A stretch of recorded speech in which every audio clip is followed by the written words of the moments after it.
Hey guys, so as you can see, I'm in a poncho, and today I'm going to talk to you about the importance of wet grinding. This is hardened steel, and there's a saying in Japan with the master knife makers: if you see sparks, you're ruining your metal.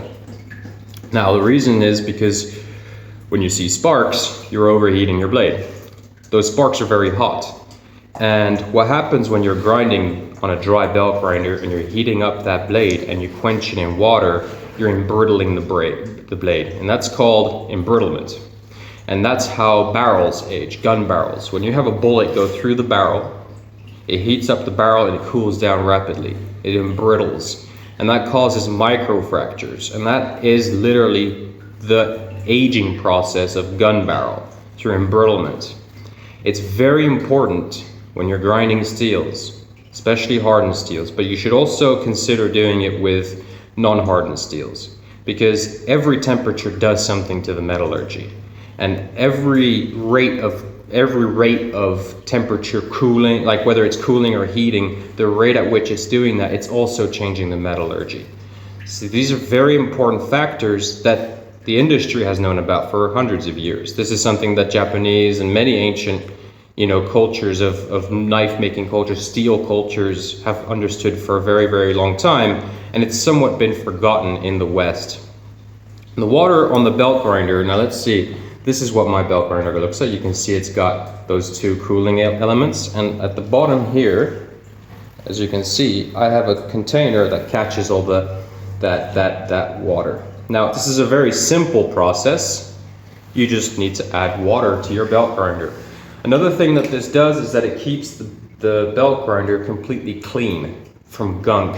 So this is also important for when you're working with wood. All my handles, especially the ones that have metal in them, I grind them under water cooling. So the water cooled grinding is something that I do not just to steels, whether they're annealed or hard or whatever. I also use it for, copper and bolsters like brass, small little implements, if you want to grind stuff, they heat up very quickly, and it forces you to, it'll burn your hands and stuff. So having the water cooling on the grinder allows you to keep that material pressed against the grinder for extended periods of time without having to move it off. And this will it also allows you to put more pressure. So you get cleaner grinds, you get significantly better metallurgy, you get just longer life in belts. So it improves every single factor. The only downside is you might get a little wet, and you might need to invest in kind of a system that allows you to actually apply this water cooling. If you look at any major manufacturer, Zwilling, Victorinox, they use what are called surface grinders, which are basically CNC machines that have very large grinding wheels, and they've got like 30 of these water things just shooting water at the thing at extremely high pressure. And this is also extremely important for stainless steels because they're much more abrasive resistant, so they will tend to heat up more.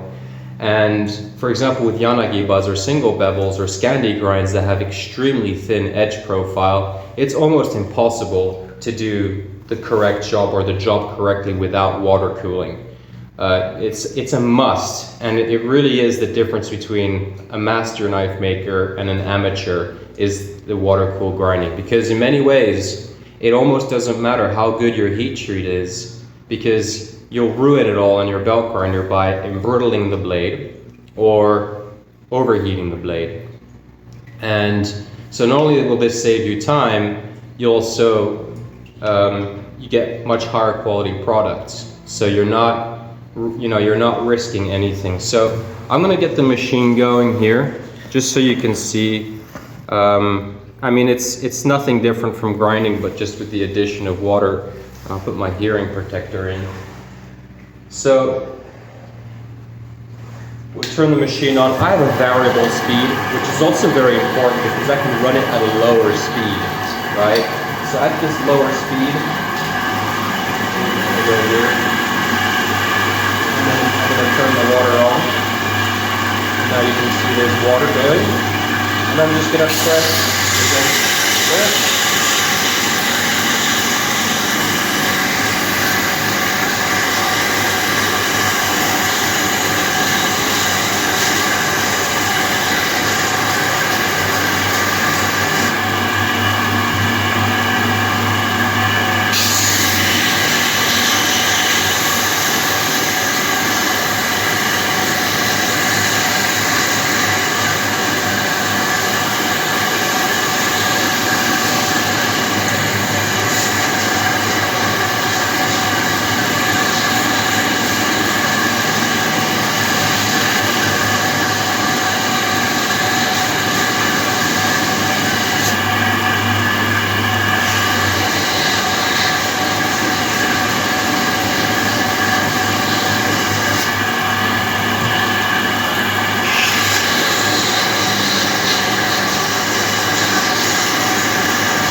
turn the water off. And we've got ourselves a nicely grounded scalpel. So you see, that didn't take super long. It actually usually takes a little bit longer than that. So, but there are other benefits to this too. There's no dust. You don't have to wear your breathing protecting device. You don't have to suffer, you know, this kind of intense dust in the entire workshop. So, and you can see why I wear a cowboy hat. It helps with the water. So,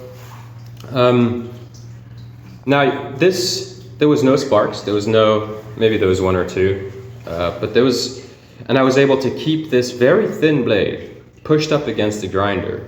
This is a 60 grit belt, and it's quite used up. The fresh belts, they're a bit too coarse, so it's nice if it's a little bit used up. It gives me a finer profile, or a finer, more clean edge. But you can see there that I can just leave the blade against the grinder without having any issues with overheating. My finger is pushed up right against the blade.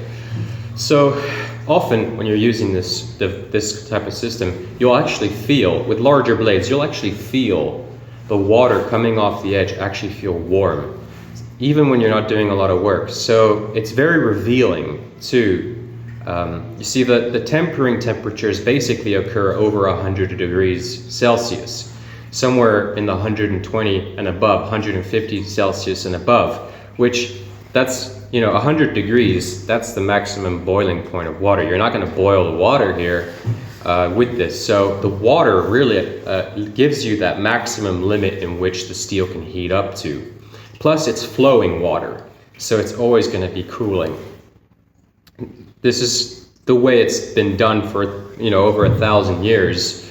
And well, not with these belt grinders, but with stones and so forth. And you know, for example, if you're sharpening an axe and you overheat the edge, you'll see very quickly that it's not gonna stay sharp for a very long time. So these are things that I've learned from, you know, PhDs in metallurgy, people who write the books on metallurgy in this world, people who work at the top levels of the industry. This kind of stuff is often very overlooked by knife makers, and it is also a very controversial subject because there's many guys out there who've been doing and making knives for, you know, 30 something years, and they've never known about this, and so they might be a little bit defensive. Because it would somehow, you know, be an admittance that they didn't figure out some certain basic things that they should have known for a very, very long time. And this is definitely something that if you consider becoming full-time or making knives in mass production, you should really consider this, because this in many ways is more important than a heat treating oven. It does, you know, a heat treating, sorry, there's a pop-up. A heat treating oven, it's great, but what's even more important than a heat treating oven is a massive quenching tank with the right temperature. And what's even more important than that is a water-cooled belt grinder, because if you can austenize your steel and get it to the right temperature, great. But if you quench it in cold oil in a tiny little ammo bucket, you kind of fucked it up already. And then you go on a dry belt grinder, you're gonna ruin it even more. So it's almost like you gotta think backwards. You can heat treat a blade by heating it up and, you know, putting it in a nice, you know, you should, you know, those are getting some blade hard, even if it's not the best heat treat, and then water grinding it might actually give you better results than having all this expensive equipment to get the temperature up and the austenization correctly, and you have a shitty ass quenching bucket that with, you know, some kind of motor oil or something at the wrong temperature. You know, there's certain things that you really have to pay attention to. And the heat treat, a good heat treat, is not from the heat treating process, it's the final product. The final product, the final knife, the heat treat on that is the good heat treat. And part of that heat treating process is being able to ensure that the heat treat that you've acquired from the beginning of the process stays to the end and is in the final product. So very important, this water grinding. Very important to have a very good quenching system. So a large vessel, you know, 100, 200, 300, 400, 500 liters of oil. that's at 60 something degrees, 50, 60 degrees Celsius. Lots of space to move. You got to agitate that blade in there so it cools down very quickly. And then of course your heat treating oven is very important. You got to austenize your steel. But again, like, you got to be careful, because it's very easy to spend all that money on a really good heat treating system only to screw it all up because you have no idea that you're supposed to grind it water cooled, or you're overheating it without noticing it. So those are just some key factors that you really have to consider when you're making knives, if you want to make knives professionally and at a very high degree of quality. It's just the way things are. You know, my friends, these metallurgists, these engineers, these PhD guys who do metallurgy, who write these books, they spend hundreds of liters of water just on one kitchen knife. They get their, stainless steel kitchen knife, profile cut, plasma cut, water cut, whatever, and they've got, you wouldn't believe the type of water-cooled stones, systems, these high-end grinding systems, and they got this whole rubber suit on, and they just spend the whole day completely